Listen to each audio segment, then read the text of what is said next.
Will, thank you for joining me on the Spiritual Nomad podcast and carving out a little bit of your morning, but my night to to have a conversation. And so yeah, thanks for joining me here for a little bit of time, man. It's a joy to be here. So cool. So you are in India right now, right? Yes. I'm Okay. in Goa, India, and gearing up for Christmas right now, but it's scorching hot. Mm. So it doesn't actually feel like Christmas at the moment. But yeah, I'm on the other side of the planet right now. Yeah. How Like, amazing. how many hours apart are we again? So it's 9 at night where I'm at. Um, Yesterday for you, 13 and a half. I'm 13. 13 and a half hours ahead of you. So crazy. India, I don't know why India has this extra half hour. It's Yeah, that's odd. yes, it is Yeah. odd. Yeah, I put my kids to bed and was just hanging out and now in my bedroom recording this podcast slash office, the super official international spiritual nomad headquarters, uh, Beautiful. which is also my bedroom. Yes, But yes, so I love it. cool. Man, so I put out a Instagram post just seeing, who would be interested in talking about their faith journey, foundations, deconstruction, reconstruction, how Jesus fits into all of that. And we started talking on direct message. And I started looking at your profile and became pretty interested and very interested in your story because I'm like, okay, here's someone who's in India, Uh-huh. who's with Hillsong, right? Are you still associated with Hillsong? Um, Not officially, but a church is a family, isn't it? And there's certain people in that family that are still very much in my heart. I've been Yeah, here for 3 years now, so I've been out of Hillsong physically for 3 years, but still, those friends, those special people are still in here. So yeah, yes and no, I'm still a part of Hillsong, but not physically. yeah. You know. So were you in at like the headquarters there? It's in Sydney, right? Yeah, no, I was in London. I was in Hillsong, London. Really? Man, you Yes. okay, so we got a whole this is fun. All right. So you you were in Hillsong, London, and Yeah. okay, so if we're talking about that sort of trajectory, faith tradition, sort of reevaluation, reformation of faith, where take me back to more of the origins. Did you grow up in a Christian household? Is this something that you found and explored later in life, or what's the origin story of this? Origin story. Okay, so I was going to Hillsong for 5 years. Before then, I grew up in a Pentecostal church in the north of England, in Sheffield. 17 years I was there, and it was.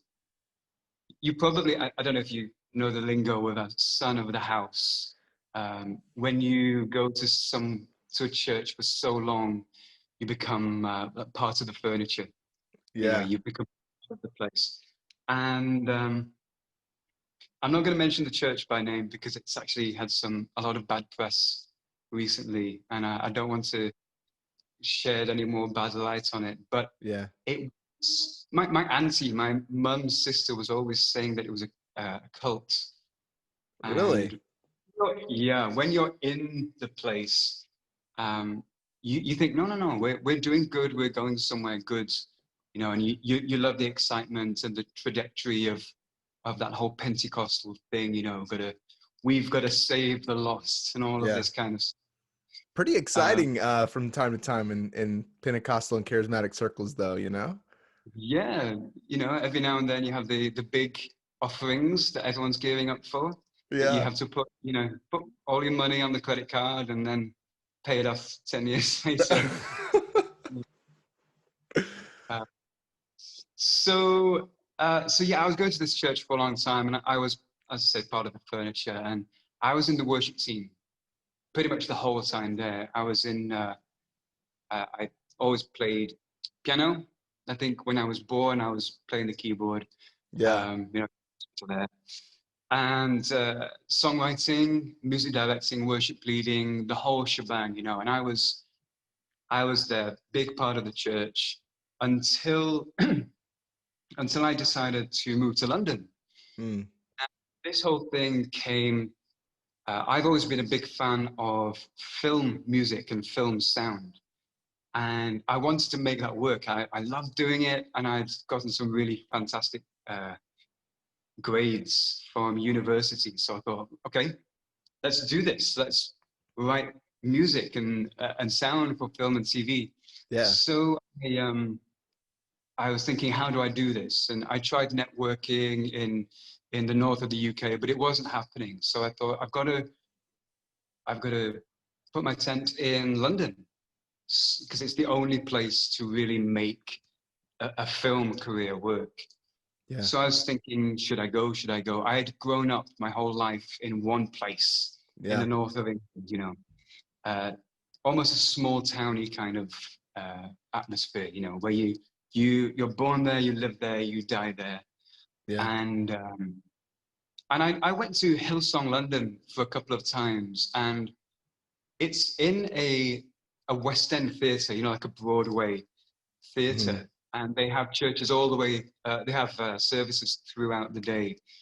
And I used to go. I went a couple of times to the 6 p.m. service, which is where all the cool cats used to go, all Yeah. the creative types.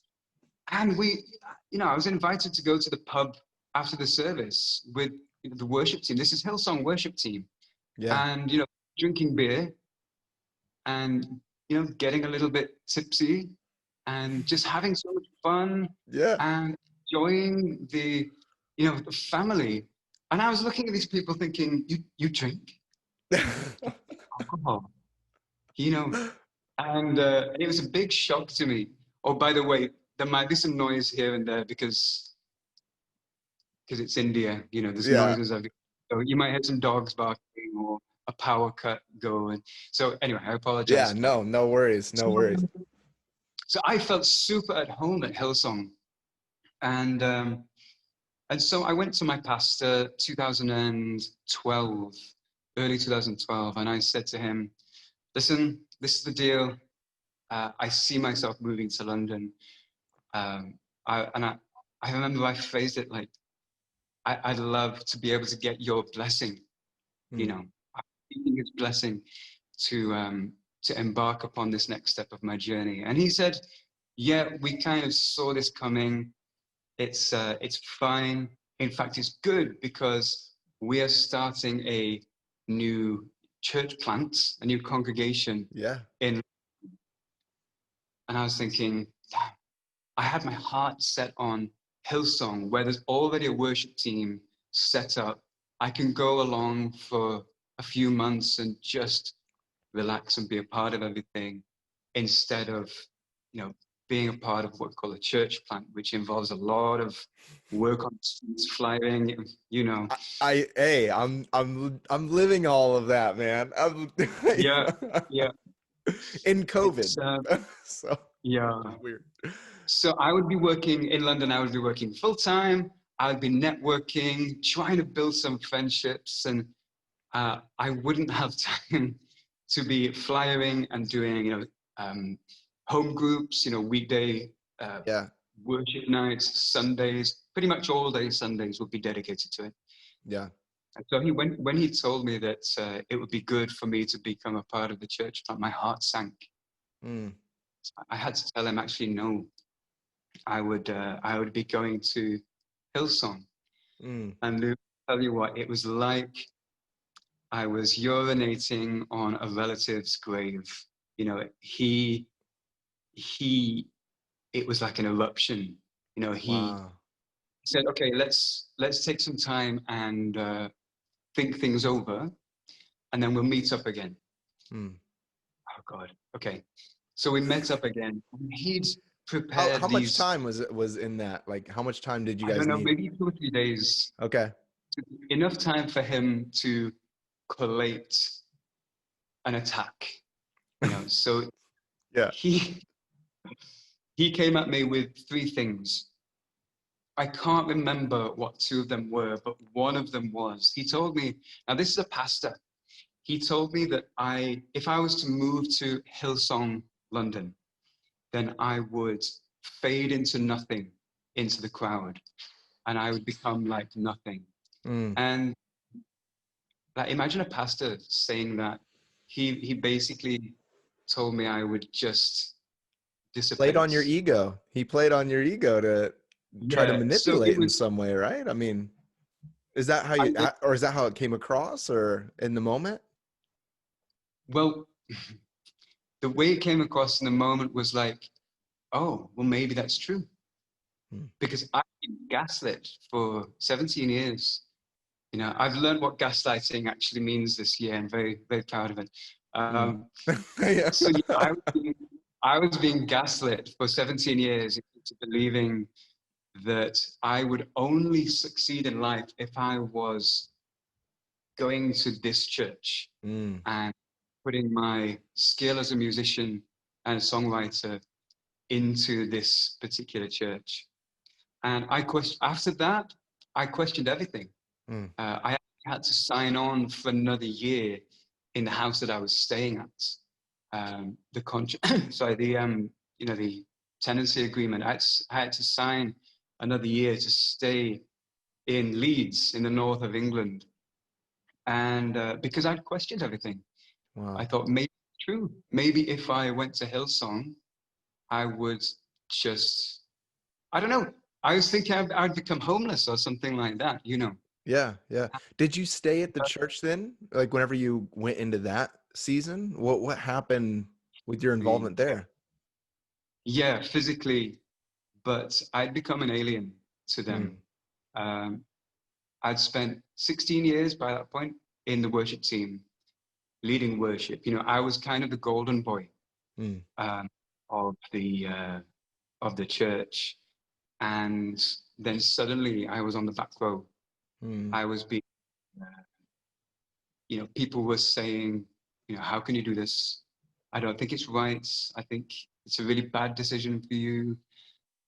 All of this. And so rumors were going around this church, and you know, thus began my deconstruction Mm. because I spent a year um, going off the rails. Yeah.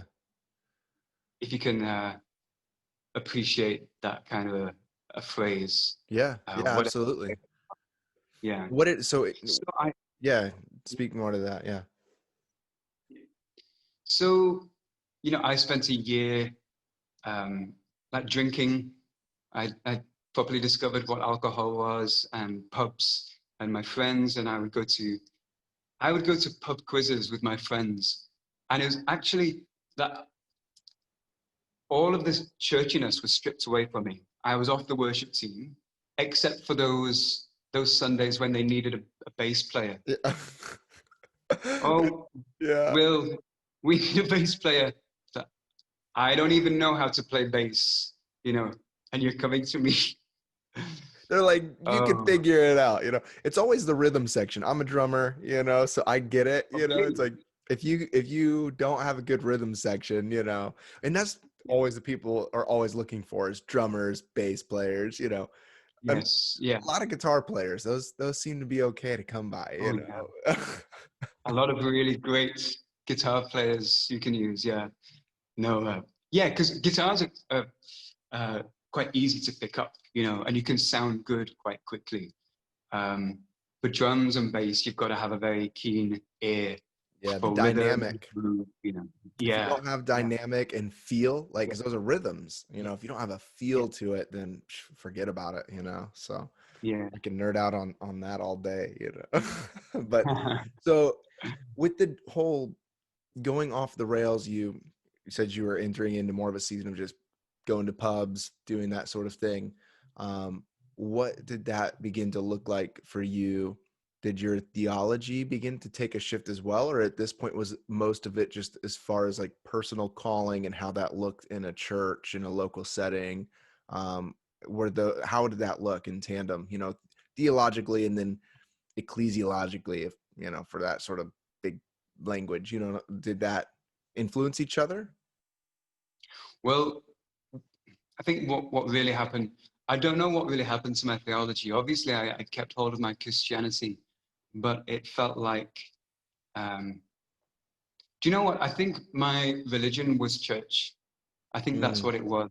Um, the church I was going to was a church that worshiped church. Mm. They sang about church, you know, influence in the city.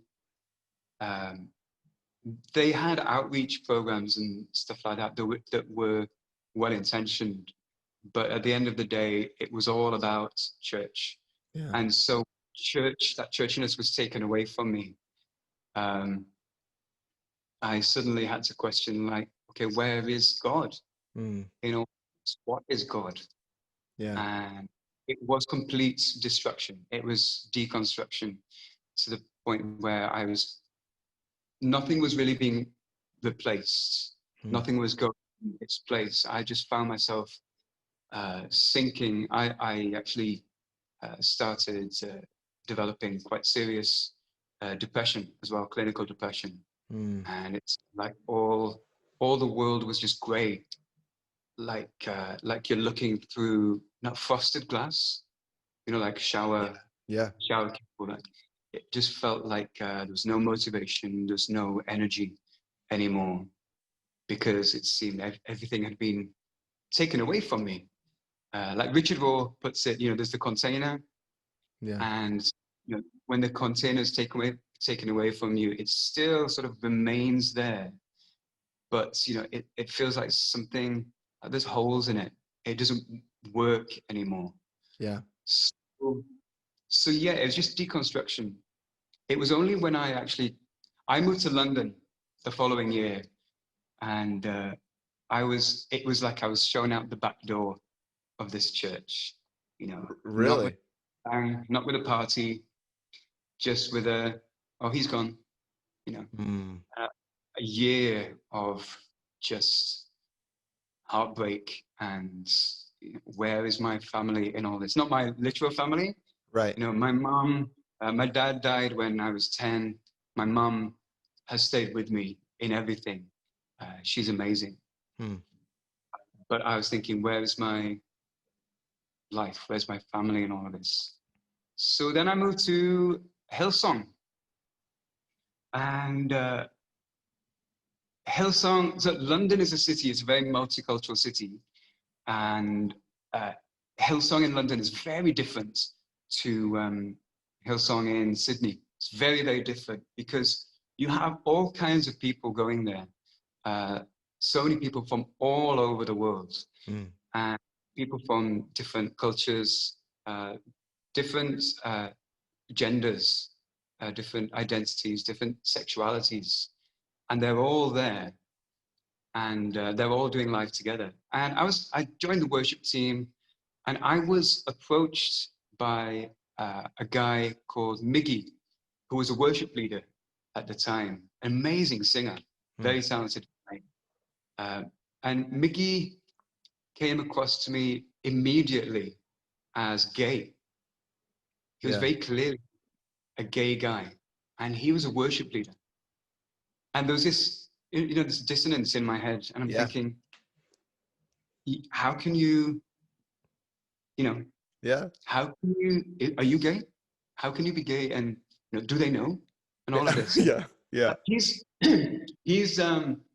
he's he's out and proud. You know, he's very loud, rambunctious, very friendly, loving, outgoing person, and he's very proud of who he is. And they would put him on to lead worship and to lead, you know, items that would open Hillsong conference and things like that. And I think that was really when my reconstruction began, Mm. because I was thinking, if, you know, can God really have made you the way you are? You know, Mm. I was always taught that being gay, being LGBTQ in any way was not part of God's plan. You know, we know all of this stuff that we get taught, you know, Sure. from especially from Pentecostals. Yeah. And so in my state of deconstruction, I found myself thinking, well, maybe God is bigger than what I Mm. have been, you know. And I started hanging out with Miggy, started hanging out with his other friends as well. It turns out there were more LGBTQ people on the worship team.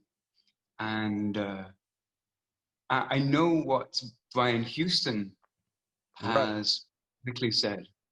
Yeah. And do you know what?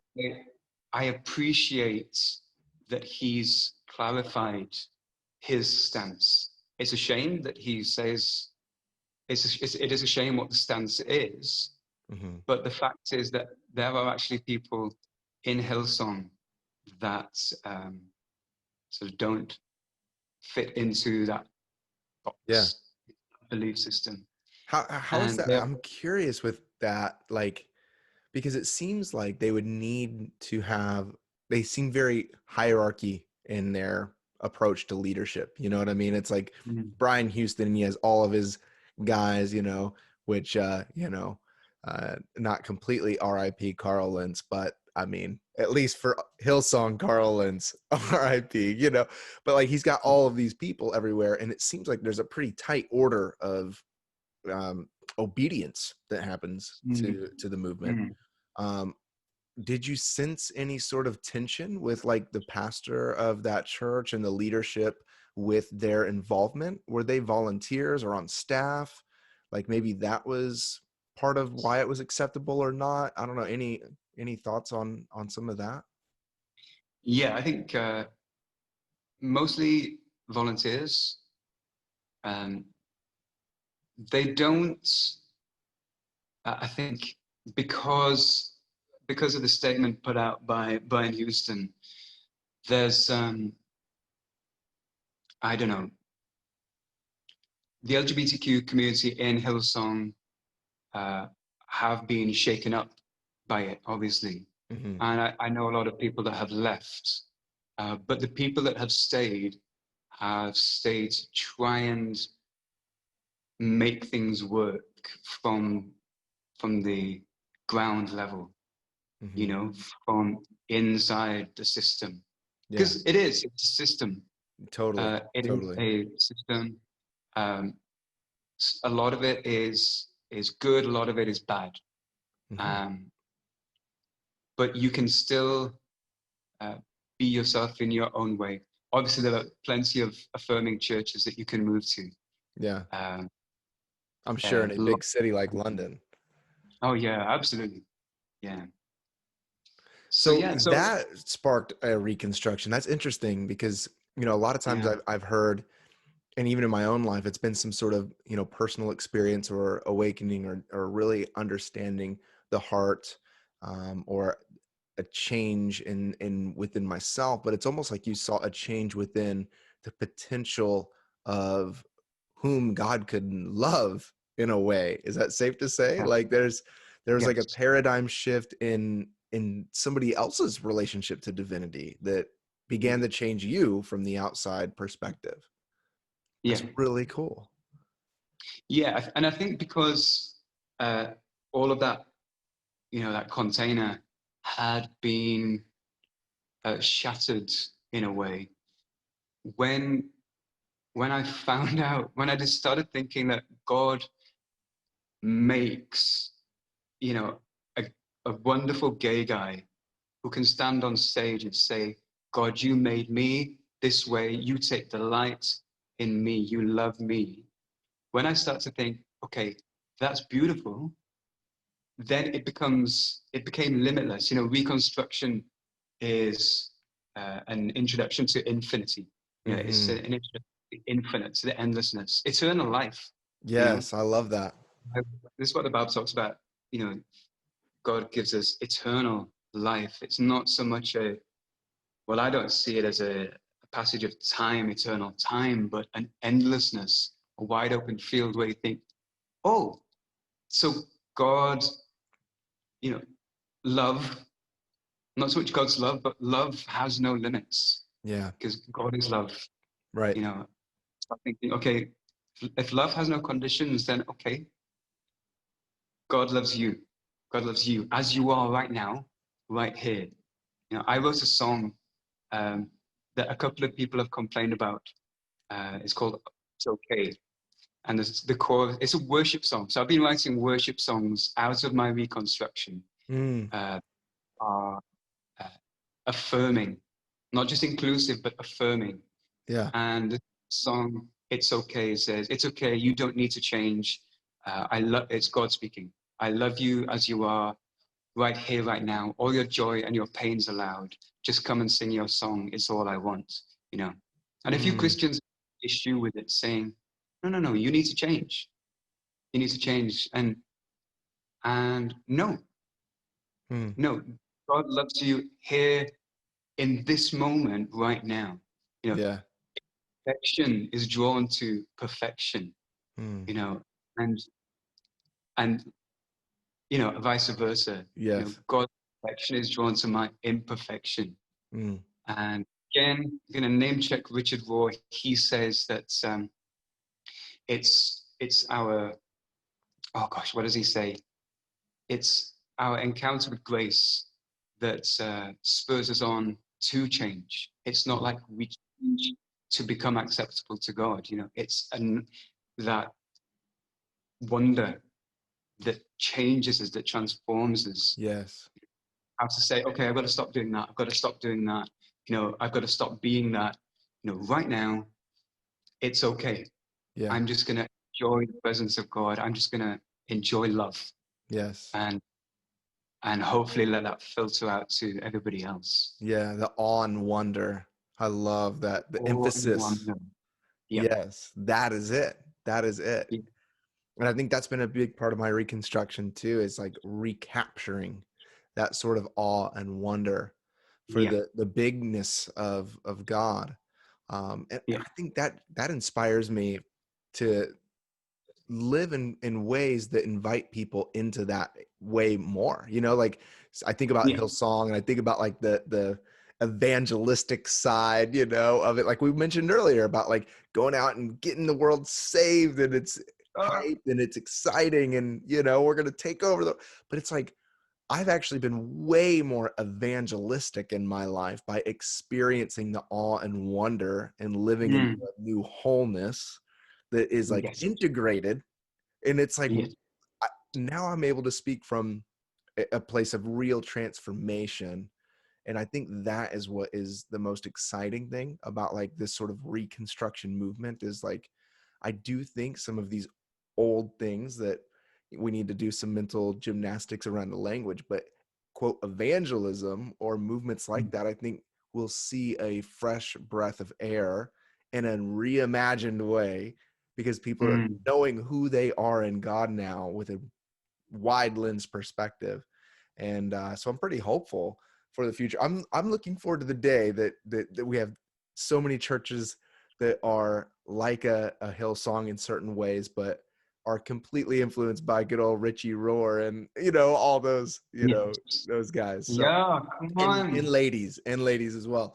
Many of the people that have influenced the faith in this way, and so that's another thing that I was excited about to ask you about is about your songwriting. And because I think if we are reimagining church, so like even when I have, you know, lead a small church plant here where it's obviously difficult with COVID or whatever, but like my goal is to really include more people into this sort of reality. And a big piece of that is worship. Like I still have a Mm, deep value for worship. I know that some people when they deconstruct, they throw out worship and, you know, it's, low hanging fruit to talk about Jesus as my boyfriend songs. I get that, whatever. But it's so, I think about my life and where I've been shaped. Maybe just because I'm a musician and a creative, I don't know, but I've been the most deeply shaped and transformed in moments of worship, of song, of stillness in music, even without lyrics, you know. And I think about what does worship for a new reimagined church looks like, and it sounds like you're trekking that frontier right now. mm. So what does that look like? How are you engaging some of the history, the many years of history of worship, and how is that influencing the way you're songwriting now with this new sort of reconstructed narrative? Um, so the sound, I think, the sound of what I write is still very much because I grew up listening to Hosanna music. Yeah, I'm familiar with that. Yes, Don Moen, Ron Canoli, all of that jazz. I used to love collecting the tapes. We're talking 90s now. The tapes, Are you because familiar? they don't. What's that? Sorry, are you familiar with like vineyard worship or any of that? The Yeah. so that Yeah. Yeah. I'm ordained at the vineyard, man. So that's Wow. yeah. So you're talking '90s worship. I mean, 90. Yeah. Absolutely. yeah. Not to Um, cut you off, but I know the internet sometimes but yeah. So yeah. You see, I still listen to those songs, yeah. and I'm a little bit deaf when it comes to lyrics. My mind automatically goes to music and Hmm. how it makes me feel. I think that's why I love film music so much. Yeah. Um, and I'd be listening to a song and I'd be like, oh, I love this song. I love this song. And then someone will ask me, have you heard those lyrics? Yeah. No, no. Yeah. What is it? No. Um, but yeah, the sound still stays the same when I'm writing. It's very much, and now it's very Hillsongy. Yeah. It's a Hillsong since I bought. It was Hosanna Music that introduced me to Hillsong. Actually, they did Mm. a to the Lord. They released the album "Shout to the Lord" as part of Hosanna Music series. Yeah. And wow, what is this sound coming from Australia? And the church I went to in the north of England, they were singing all of those Hillsong songs. And that's why Yeah. we started going there in 1996, because they were. And previously, I was going to a Anglican church, and I was in the choir with the choir robes. Really? That's so funny. Yeah. And so we started going to that church because they were singing "Shout to," Yes, shout to I God, grew up all of with that stuff. all of that. Yeah, so good. Yeah.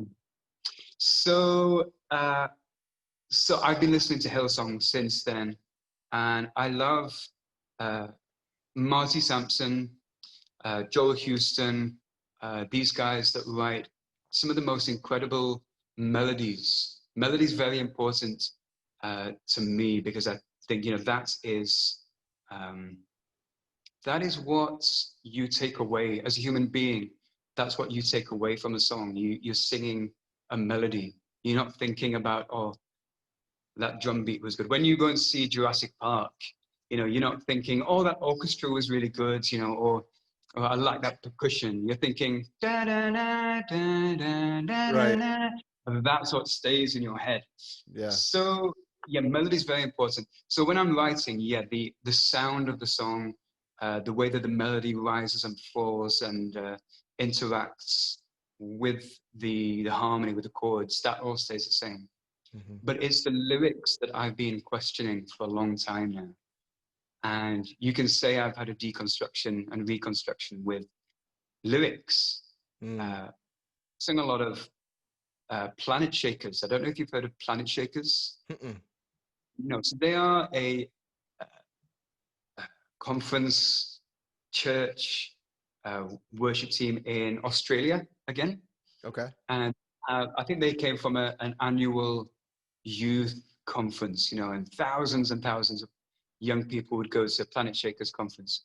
And their music is incredible, right? They're producing uh, music that, some of their tracks sound like Bruno Mars and Yeah. stuff like that. But their lyrics are, should I be kind? Um, No, you can do whatever you want. the music is mind-blowingly well produced, Yeah. but the lyrics are terrible. Yeah. You know, one of the biggest problems with worship songs nowadays is the simple simple present tense statements. So a simple present tense statement is something like, "I wash the pots," or "You drive a car." You know, Mm. "We live in Delhi." You Yeah. know, something that is a simple and present tense. And there's a Planet Shaker song that we actually used to sing here in Goa that said, "Oh, praise you, Lord, we praise you, Lord, for you are good. Forever we will dance and sing, for you are good, you are good." Mm. And it's kind of a bouncy, jumpy kind of song, very, very catchy. But when you listen to the lyrics, when you sing the lyrics, you're thinking there's nothing in here that is actually of any worth. It's not inspiring me to praise Mm, is just saying that I am praising. Like I could tell you now, I wash the pots, but I'm not washing the pots right now, am I? You right. know, there's a fantastic song by House Fires, and it's just one line. It's life is a gift and the giver is good, and you Mm. sing that over and over again. And it's this passionate, inspiring song. Life is a gift and the Mhm. giver is good. I don't know if you know that song. I Um, don't, but I love the idea of simple, almost mantras, yeah. like our own Yes. Christian interpretation of where you're at, like a lot of Eastern mantras and the Yeah. how those what brought me back to worship in a lot of ways was whenever I was spent some years out of the church, not in the Bible, just living life, uh, just being a spiritual nomad. I entered back in through a kirtan uh, guy who has the harmonium, and sings the Hindu songs, and Krishna Das is his name. And Yeah. I found out Yeah. he's just a guy from New York or something, right? But, he was with Ram Dass back in the day or whatever. Anyways, Uh-huh.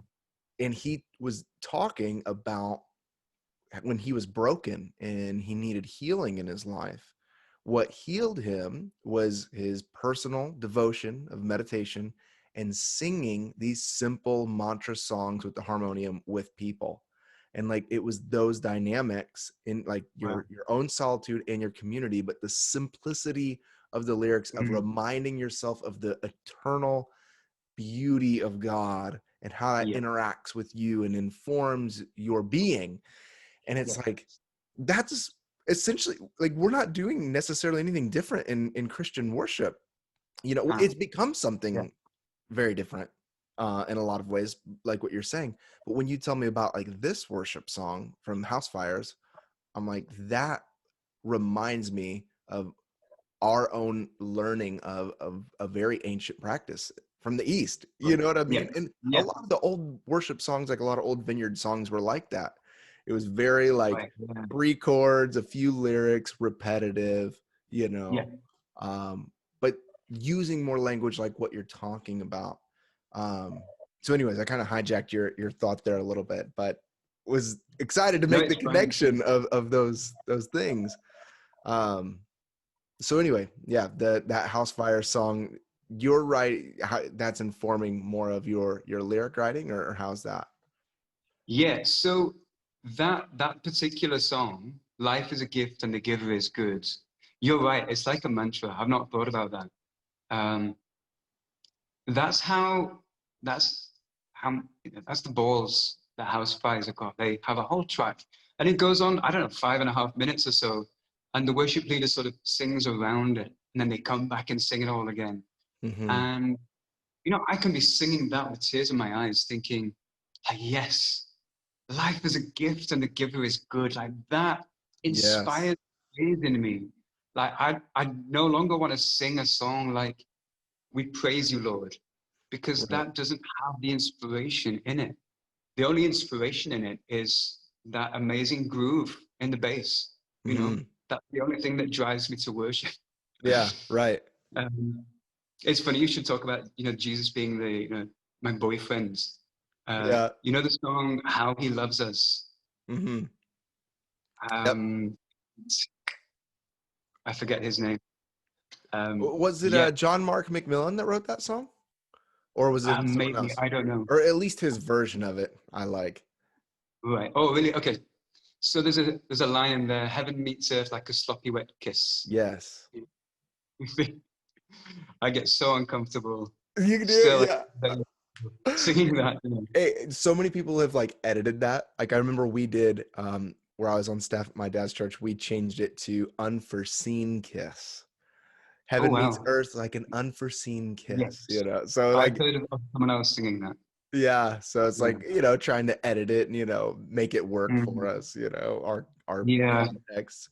Um yeah, so I'm curious about, and I want to be mindful of our time, and I'm definitely curious that time from being in Hillsong, going through some reconstruction, and then how you ended up in India and what you're doing in India right now. Yeah. Like, so maybe you can talk me a little through that timeline through it. Did all Yeah. of your I mean, we're always sort of being born again.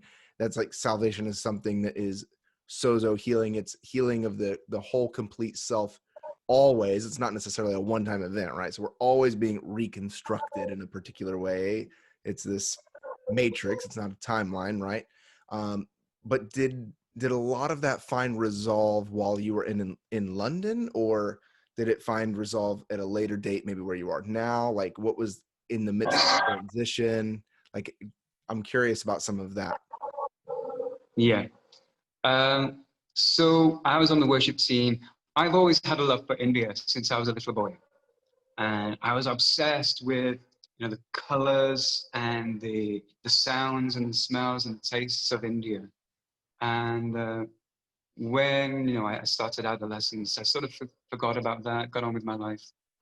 Then in 2015, I was invited to go on a tour with the Hillsong worship team to India. And I jumped on the opportunity. I was like, yes, take me there. I want to go. So we did a couple of different events. One in far northeast in the state of Nagaland, which is actually closer to Myanmar and China. So we did a few events there where like tens of thousands of people turned up. Wow. And I'm just this guy from the north of England, and like I've always, after your deconstruction, you don't. Well, I certainly, especially after you go through depression, you Mm, don't think uh, too highly of yourself. And I was stood on stage, in front of 30,000 people in India playing keys, and I was just thinking, how is this? How is this mm, happening? I'm just a little guy, and God is taking me through this beautiful, beautiful journey. So we did Nagaland, and then we flew to Goa, where we did a one-night fundraiser concert, worship concert for an NGO charity. So it's a children's home called Bethesda Life Center. mm. And there's only like 8 of us, 7 or 8 of us in the worship team that did the tour. And so we were shown around. That the people who own the NGO are good friends with the pastor uh, that runs the pastor of Hillsong.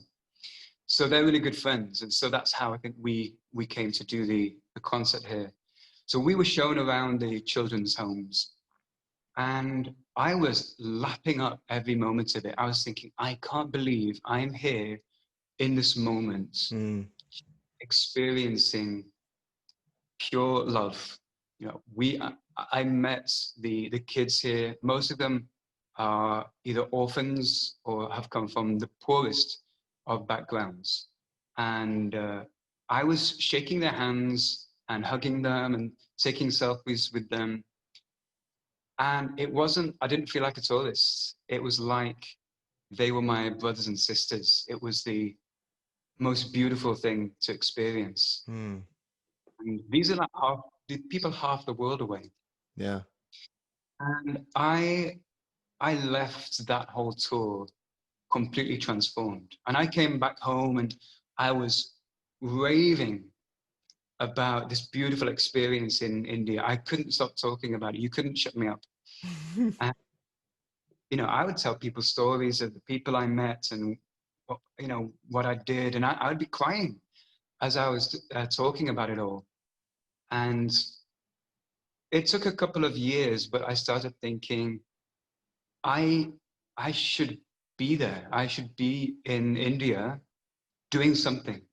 Mm, I'm just here in London doing what? The whole film composing thing never really worked out. Um, so I should just go. And plus, when you deconstruct, you sort of think, okay, well, what the hell? Let's just do it. yeah. Let's. I just want to give my life away. And that's another worship song that I wrote as well, called Song of Humanity. There's a tag, like a mantra, that says, to love is to lose yourself to another. Mm, That over and over again. And that's sort of become the mantra of my life. To love is to just lose yourself in Mm. the moment with other people. Jesus boils down the, the law to two things: love God and love people. And those two things dance with each other. Yeah. You can't, when you love God, you can't help but love people, and all people, Right. not just straight white men. You know, it's Yeah. every person, Mm. Muslim, black people, transgender. So I came back from India, and I'd made the decision very slowly to come here. And so I contacted Martin and Bina, who run the NGO here, and I said, "Listen, this might sound super kooky and flaky, and I don't want it to sound like that, but ever since I met you guys, I just felt like I can help in some way." Mm. And I said, "I can teach music. I've taught music since I was 14, 15 years old. I can teach English. I can cook. If you want me to sweep the floors, I'll sweep the floors. If you want me to clean the toilets in the children's homes, I will do that." I Mm. just feel very strongly that this is where my life is heading, and I just want to help you guys. Is there a place for me?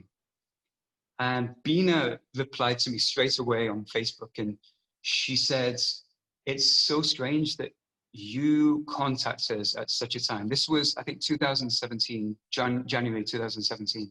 Mm-hmm. She said, "The guy that has been looking after our senior boys home and has been teaching music and has been leading the worship in the church, he's just left. He's just Wow. left in this whole situation.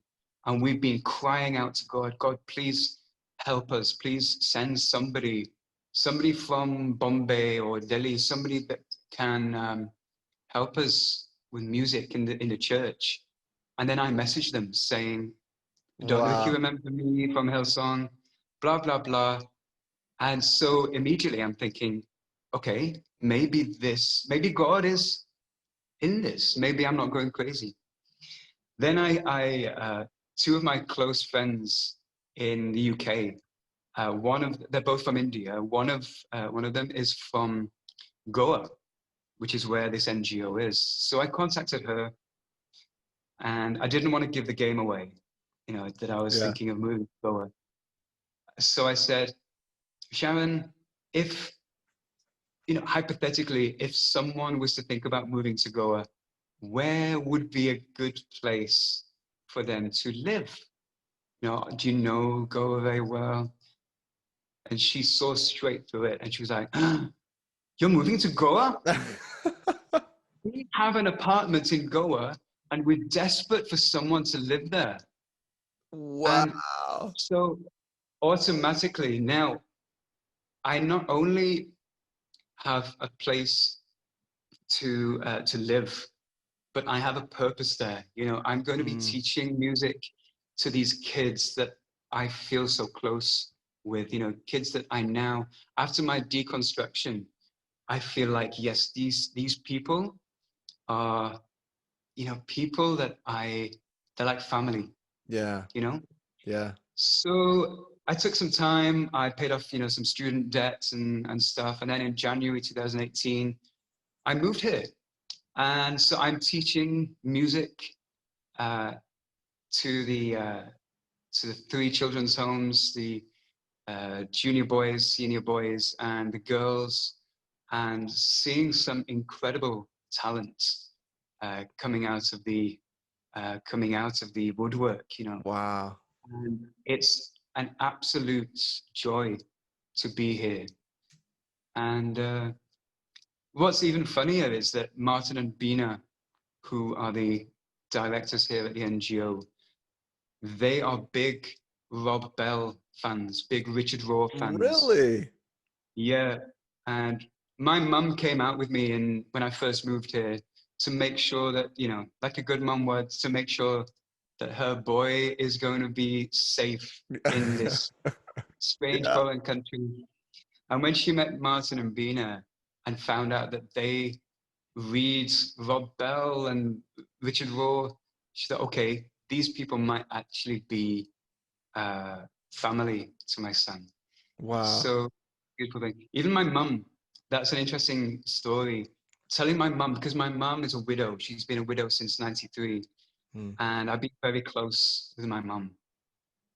Telling her that I was going to move to London was heartbreaking for her. mm, Now imagine telling her that I'm going to move to India. right. She came to London one weekend in 2017, and I'd made up my mind to tell her there and then, Mum, I'm moving to Asia. Um, and I was thinking this is going to be the most heartbreaking decision of my life, the most heartbreaking moment of my life. And it was on a Sunday. I wasn't serving on the team at church at the time on that particular day. And so I was in the congregation in Hillsong with my mum. She was loving it. I was loving it. I was really nervous about telling her. And at the end of the service, she said, "Do you want to go and see a movie?" So I said, "Yeah, yeah, yeah." And I knew exactly the movie that she would love. And that was the movie Lion. I don't know if you've seen Lion. Mm-mm. About it's a true story about a young boy, 5 years old, from somewhere in central northwest India, who gets lost on a train, gets taken to Kolkata, becomes adopted by an Australian family. And it's about his journey of trying to find his mum again after 20 or so years. Beautiful story. So I took her to see this movie about this little Indian boy, you know, Mm, and I'm going to get choked up talking about it. Um, we're in the cinema, and it's a kind of movie like Passion of the Christ, where when the credits roll, but every time I tell this story, I start crying. mm, When the credits roll, half of the audience stay in their seats, just yeah. like this, you know, trying to regather themselves or just trying to process what it is they've just experienced. Mm, It was the same thing with Lion. I was there with my mum, and half of the people left in tears. The other half was sat there in tears. My mum was in tears. I was in tears. And whew, and she turns to me. Oh no! At the end credits, there's a little title card that says, I think it's 80,000 uh, children in India find themselves on the streets every mm, month. Something like that. I might have that figure wrong, you know. And then the song comes up in the credits. And as the credits roll, my mum turns to me and she's like, you know, "Wow, what do you think of it?"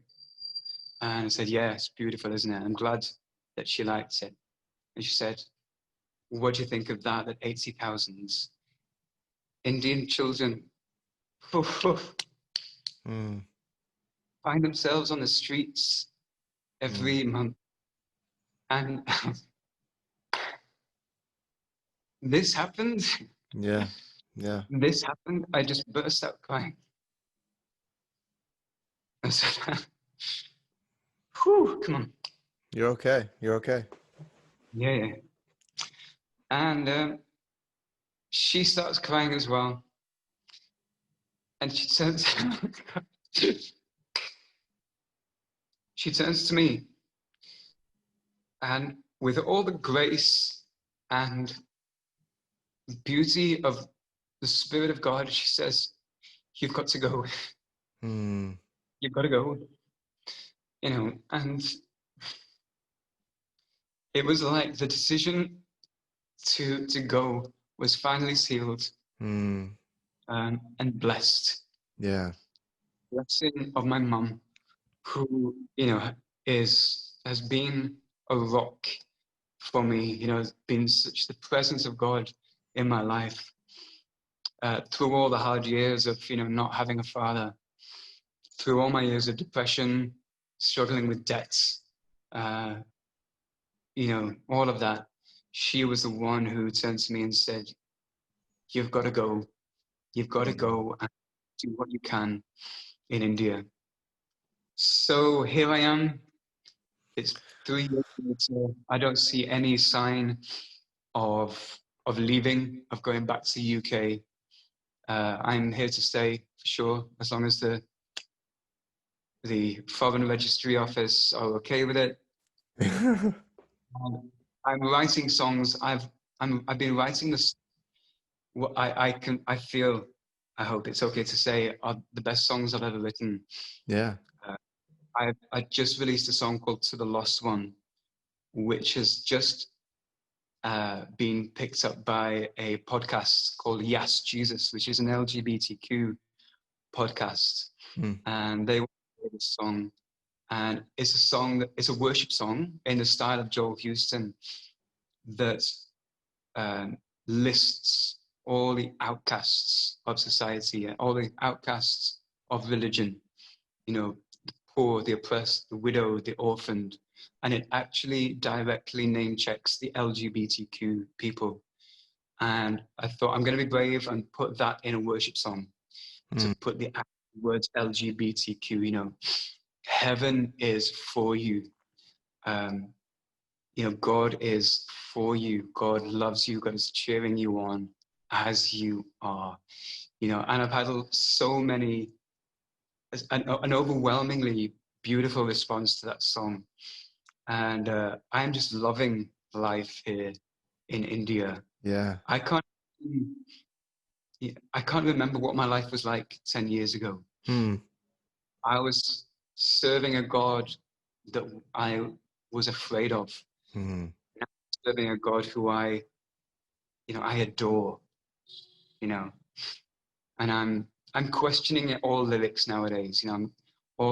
There's a nomenclature, there's a system of words to worship songs that I think there's a lot of gobbledygook, a lot of nonsense, and so I'm ripping all of that apart, and I'm reinventing how worship songs should be sung, to be sung with real words. Mm-hmm. You know, I very rarely refer to God as male. Mm-hmm. Sometimes I use the word king because we understand this word king. But my last album, Image, I for 12 songs, I don't refer to God at all as having any kind of a gender. Mm.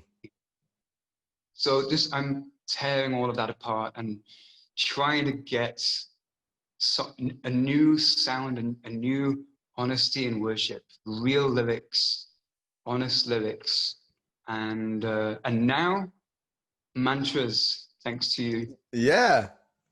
I love it. Your passion is it's so tangible. It's Wow. amazing to me that I can be across the world from you and Yeah. see you on a screen and sense the tangibility of your passion and Mm, your deep conviction for who you are, what you're doing, and the purpose of your life. It's beautiful. beautiful. It's Wow. it's contagious in the best way, and so I Yes. love it. I Likewise. love it. Likewise. So good. If people want to, as we wrap up, I'm curious how people can best support you. How can they best support, maybe by streaming your music, buying your music, also too, with where you're working, your organization. If people want to find out more about that and help to contribute in some way, what's the best way for people to do all things will? Let me know. Yes. So I have a website. It's willadammusic.com. Willadammusic.com. I've got to say that slowly. Um, on there, there are ways to, if you want to give financially, that's fine. I appreciate it. I'm a volunteer here, and I'm completely dependent on donations coming in. I have donors in the UK who uh, are helping me to pay the bills here. I live in India where things are cheap, but actually Goa is very touristy. Mm. So things are very expensive, except for alcohol. Alcohol Yeah. is very cheap, um, which is nice. Yeah, I was gonna Um, say, that's nice. Yeah. who's gonna say it first? You know, that's a perk. You know, it's like- Yeah. Yeah. So, but bills can be very expensive. Rent is very expensive here, especially for someone that earns nothing. So if anybody wants to give financially, then there are ways on the website. But what I would love more is if people could follow on Spotify or Apple Music, YouTube, subscribe on YouTube. Just search for Will Adam Music or Will Adam and listen to the songs, because that would mean more to me that you are getting something as well. Hmm. Play Spotify is all about playlisting. So if you can playlist some of my songs, have a good listen, just enjoy them. Hopefully you'll be encouraged. You'll experience true tangible faith, hope, and love. Because Hmm. that's my prayer for my songs. That people would be really inspired to praise rather than all of this BS. We praise you, Lord. Yeah. So yeah, that's that's all I can ask for people. That's the way to support me. So good. So good. Well, thank you so much for spending some of Thank your you so morning, much. and Thank you so much. love it. And certainly, listeners, people who are watching, listening, go stream, support, do the playlists. I know I have a friend that started coming to our community who's a Spotify artist too, and he was just telling me last week about how important playlists are. So, friends, if you Ah, have like any sort of influence with highly listened to playlists, get Will Adam music on there, because he's like, it makes or breaks in a sense, some of his income from that, which is pretty good for being a guy living in his van, which is my friend, which actually his name's Will too, funny enough. wow. Yeah. Well, part of my reconstruction, sorry to add to this, part of my Yeah. reconstruction is changing my name. My full name is David William Adam, Mm. but I changed it to Will because so many people in the worship team in Hillsong at the time were called Will. We're called Dave, sorry, we're called Oh, Dave. okay. So I took my middle name, which is actually the name of my father. So I took my middle name to honor him as well. That's so Yeah. cool.